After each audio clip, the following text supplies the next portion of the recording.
Bonjour et bienvenue dans cette nouvelle édition de l'Agoramac Expérience Client Digital. Au menu aujourd'hui, le chatbot.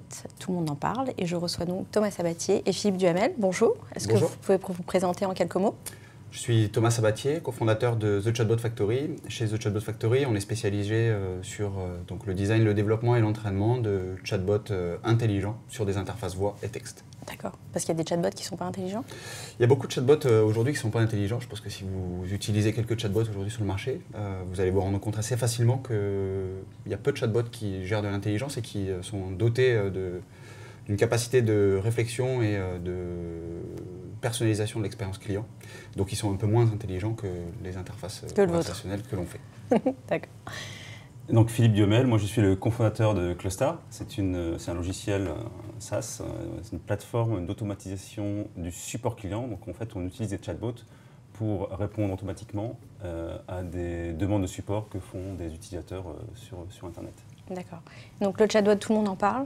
On nous a tous demandé dans nos directions d'en avoir un demain, très vite. Pourquoi? Pourquoi ça rentre comme ça aujourd'hui dans l'expérience client? Je pense que tous les ans, on a un nouveau concept. L'année dernière, c'était la blockchain. Cette année, c'est les chatbots, l'intelligence artificielle. On verra ce que nous réserve l'année prochaine. Je pense que ce qui est intéressant, c'est de voir que c'est une nouvelle typologie d'interface qui nous permet de communiquer avec nos clients, avec les clients des marques, et qui attire les entreprises parce que c'est aussi des usages qui évoluent et que le chatbot aujourd'hui répond vraiment à des enjeux. Que posent les nouveaux usages, notamment les millennials qui utilisent beaucoup la messagerie, Donc ça ne peut pas marcher avec moi instantanée. Si. Ça peut marcher avec tout le monde. L'usage, il y a toujours des précurseurs, il y a toujours des leaders sur les nouveaux usages, ceux qui imposent l'usage, ceux qui vont montrer la voie aux autres. Et je pense que les millennials aujourd'hui se sont emparés des messageries instantanées pour créer des nouveaux usages qui correspondent un peu plus à leur façon de vivre. Qui correspondent aussi un peu plus à leurs envies, l'instantanéité, la disponibilité. Donc c'est répondre à cette attente client ou est-ce que c'est aussi répondre à des exigences finalement de marque? C'est répondre à un nouveau comportement du client, du consommateur qui évolue. Les consommateurs, leur comportement évolue tout au long de leur vie. Il y a des nouveaux entrants, les millennials sont les nouveaux consommateurs, les consommateurs de demain, nouvelle génération. Ils consomment un peu différemment que leurs aînés.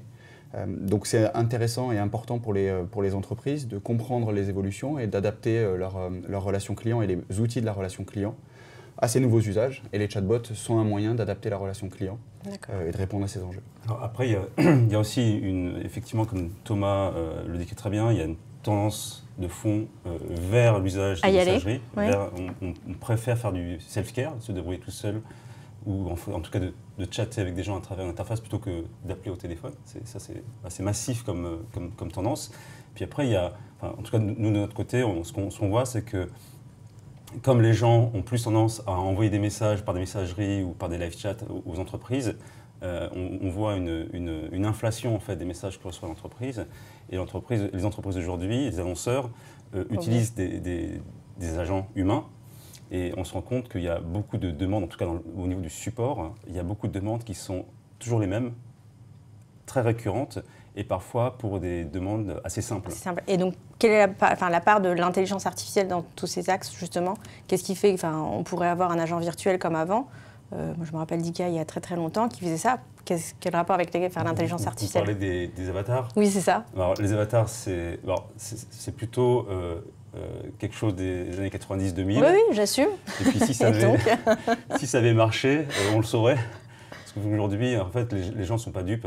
Quand vous mettez un truc qui ressemble à un humain, on sait tous très bien que ça n'a rien à voir avec un humain. Que derrière, ce sont des machines. Et le chatbot aussi, en fait. On non, prévient le aussi chatbot n'est absolument pas... On prévient que c'est un robot. Oui, on ne dit pas que c'est un humain. Donc c'est de la même chose. Le chatbot, d'une part, il n'est pas du tout incarné. Donc c'est une interface. Il y en a qui ont donné des noms. Oui, on peut donner des noms. Ça peut aller jusque-là. Mais ce n'est pas incarné dans le sens de l'avatar. Et ensuite, derrière, ce qui se passe depuis... Justement, la différence qu'il y a avec les avatars, c'est que depuis à peu près 2012, on a fait d'énormes progrès en compréhension du langage. C'est-à-dire qu'il y a des algorithmes qui sont capables de comprendre des phrases entières. Et il y a eu un point d'inflexion dans les années, à peu près aux alentours de l'année 2012, où les algos ont fait beaucoup de progrès. Et donc c'est ça l'intelligence artificielle. C'est à cause de ça qu'aujourd'hui, on est capable maintenant de comprendre des phrases entières. Et d'enchaîner. Parce que finalement, moi j'ai l'impression que la différence avec ces avatars, c'était effectivement avant, ils répondaient une question par une question, alors que là, ils ont l'impression effectivement qu'on peut aller enchaîner un certain nombre de questions et de se rappeler. On va à Marseille, quelle est la météo, et donc il nous dit quelle est la météo à Marseille. Alors, ce qui est intéressant, c'est de dissocier plusieurs intelligences. L'intelligence artificielle, c'est un concept, c'est une discipline. Après, il y a des intelligences artificielles qui sont associées à des tâches qui sont relativement verticalisées. L'intelligence artificielle dans les chatbots, elle peut prendre plusieurs formes. La forme principale que l'on va retrouver, pas dans tous les chatbots, et malheureusement, c'est plutôt une part... c'est quand il est intelligent ou pas, c'est ça? Voilà, c'est plutôt une part assez faible aujourd'hui des chatbots que l'on a déployés, en tout cas que l'on voit déployer sur le marché. Nous, on milite pour des chatbots qui utilisent des outils de compréhension du langage naturel, ce qu'on va appeler la NLU. Oui.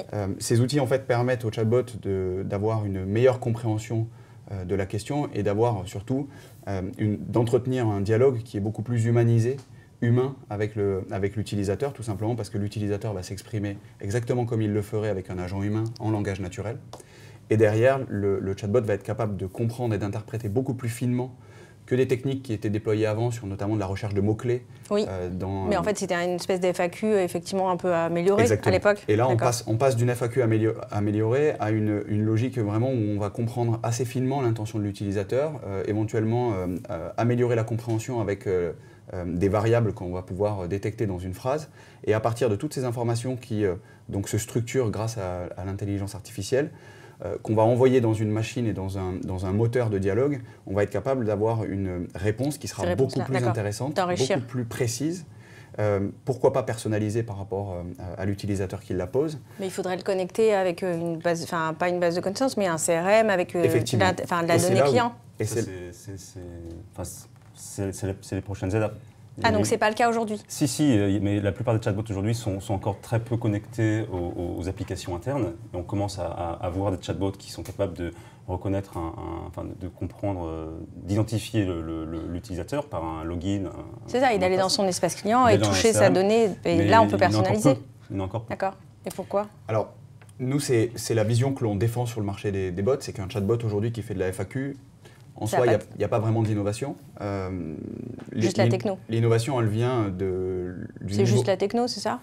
Elle vient du niveau d'intégration, pour moi, de la data et de toute la data que gère aujourd'hui et que récolte au jour le jour une entreprise, et de pouvoir utiliser cette connaissance client dans la personnalisation d'une expérience automatisée. Donc finalement, le bot, il va aller chercher dans tous ces outils-là l'information, il va revenir avec de la personnalisation, il va revenir avec un enrichissement de la réponse. Exactement. Et c'est pas juste un jeu de questions-réponses. Et une personnalisation, surtout à l'échelle. C'est ça qui est intéressant, c'est que pour la première fois, on va pouvoir proposer une expérience client qui est ultra personnalisée à l'échelle. Ce qui veut dire comme on va supprimer l'humain, on va avoir une capacité... Ah non, faut pas dire ça. Sur ces échanges-là, le chatbot, malheureusement, va supprimer l'humain. L'humain va avoir un rôle complémentaire au chatbot, effectivement. Mais sur les échanges qu'on va entretenir entre le chatbot et l'utilisateur, l'idée, c'est de pouvoir aller processer beaucoup plus de données que ce que l'humain peut le faire. Donc, une connexion et une intégration de la data beaucoup plus importante. Et peut-être même une mise à jour, non? Parce que finalement, moi, j'aimerais bien que ce bot-là, il aille dans le CRM ou dans mon espace client et qu'il fasse ce que je lui dis plutôt que d'aller moi dans mon espace client. C'est possible, ça? Un exemple, effectivement, il y a deux choses qui se passent. Il y a la partie techno, donc l'intelligence, la compréhension du langage qui est très importante, et puis la capacité de s'intégrer dans un système plus large, de manière à livrer une expérience satisfaisante et de créer de la valeur pour l'utilisateur. Nous, on a par exemple un exemple avec Lydia, qui est l'application de donc vous avez donné un petit nom? Non, Lydia, c'est l'application, c'est notre client. Okay. Vous connaissez Lydia App? Ça vous permet de payer sans carte. D'accord. C'est une application qui est utilisée beaucoup plus par les millennials que par les gens de ma génération, par exemple. Vous avez fini aujourd'hui avec les millennials, là? Mais ce qu'ils ont fait, en fait, c'est qu'ils ont connecté notre plateforme directement dans leur application mobile. C'est-à-dire que le bot réside dans l'application. D'accord. Et quand vous êtes dans l'application, vous avez un problème de transfert, etc., vous appuyez sur Centre d'aide virtuelle, c'est un bot qui va vous répondre. D'accord. Et là, c'est l'exemple parfait d'une très bonne intégration parce qu'on reconnaît le client, on lui parle dans l'application Et cette intégration, aujourd'hui, l'exemple de Lydia, on répond à peu près 65% des demandes de manière automatique. D'accord. Et le reste est transféré à l'équipe support. C'est là où on n'efface pas complètement l'humain, mais chez Lydia, par exemple, on va envoyer 35% des requêtes vers le support qui seront traitées par un agent humain, mais ces requêtes seront déjà préqualifiées. Donc ça va faciliter... Il a le contexte en fait de toute la demande. Exactement, donc ça va faciliter le travail, ça va le rendre plus efficace. D'accord. Et qu'est-ce qui fait que finalement on va aller chez vous plutôt que de le faire chez nous, en fait? Alors, c'est assez simple. Je vais prendre un parallèle. Non, je vais prendre un parallèle que tout le monde va connaître. Est-ce qu'aujourd'hui, il y a beaucoup d'entreprises qui font elles-mêmes leur site internet? Oui, il y en a quelques-unes qui ont décidé d'investir, de monter des équipes et d'acheter de la compétence. C'est plus coûteux. Ça nécessite d'avoir une logique d'internalisation d'un service qui parfois peut être externalisé, donc revêt une efficacité économique et une efficacité de mise en place beaucoup plus importante, parce un prestataire, on peut en changer. On peut avoir des prestataires qui sont plus ou moins innovants, qui évoluent pas forcément à la même vitesse, qui vont se spécialiser sur tel ou tel aspect. C'est vrai sur les applications mobiles, c'est vrai sur les sites internet, c'est la même chose sur les chatbots. Deuxième chose, il y a une nécessité aussi d'avoir une technologie. Philippe avec Clustar, nous aussi on a un cœur technologique que l'on déploie chez nos clients, qui sont des technologies qui peuvent être soit très verticalisées, soit des technologies qui sont verticalisées, ça veut dire quoi? Sur un sujet? Sur un sujet, sur une industrie, sur un cas d'usage. D'accord, sur une industrie, d'accord. Et je pense que une entreprise peut essayer de tout créer elle-même. Après, il y a toujours un arbitrage à faire sur le make or buy. Est-ce que construire une équipe, construire ma technologie, la faire évoluer, la maintenir, est-ce qu'aujourd'hui c'est le plus efficace, c'est la méthode la plus efficace? Je ne suis pas sûr, il faut que ça soit vraiment cœur business. Si on parle de relations clients, si on prend les centres d'appel par exemple, on voit une tendance qui est plutôt massive sur le marché, c'est l'externalisation. Pourtant c'est très simple aujourd'hui de monter un centre d'appel, les technologies existent. Il faut de la place et il faut gérer des humains. Souvent. C'est ça le problème, souvent. Souvent, les entreprises souhaitent se débarrasser de cette charge parce qu'il y a des entreprises qui sont spécialistes et qui savent mieux le faire qu'elles. Une expertise. Et finalement, le coût qui est associé à l'achat de cette prestation par rapport au niveau de la prestation, le niveau de qualité et surtout la rapidité d'évolution du service, nécessite une externalisation, et en tout cas l'externalisation est vue comme une solution la plus intéressante. D'accord, intéressante parce que l'expertise, elle pourra jamais être dans une entreprise? C'est pas qu'elle pourra jamais être dans une entreprise, c'est qu'il y a toujours cet arbitrage à faire entre le make or buy. Est-ce qu'aujourd'hui c'est cœur business pour moi? Est-ce que je souhaite passer du temps et me concentrer sur cet aspect-là de ma relation client, ou est-ce que je préfère faire appel à des sociétés qui sont spécialisées et qui vont me permettre d'aller plus vite, d'avoir une qualité qui sera toujours bonne et d'être toujours sur des technologies dernier cri. Donc on pourra aller chercher chez vous la techno et... Oui, alors d'un point de vue techno, il faut aussi comprendre que sur le marché, il y a différents acteurs. Dans les acteurs, on va dire, dans l'intelligence la plus puissante, vous allez retrouver des acteurs comme IBM Watson. Watson, ouais. Alors effectivement, ça fait un peu rêver puisque Watson a fait plein de trucs. Pas toujours. Mais ce qu'on voit aussi, c'est que Watson, pour bien fonctionner, a besoin de beaucoup de data. Un dataset assez large pour pouvoir s'entraîner et bien fonctionner et livrer des résultats qui sont impressionnants. La problématique sur le marché, c'est que quand vous vous adressez à une entreprise, elle n'a pas forcément assez de data pour justifier l'utilisation d'une technologie comme Watson. Et ce qu'on va arriver sur le marché, c'est des acteurs comme nous, où en fait on a construit une techno qui, d'un point de vue rapport qualité-prix, sont très très efficaces. Et surtout que notre brique de compréhension du langage peut fonctionner avec des datasets qui sont assez petits. D'accord.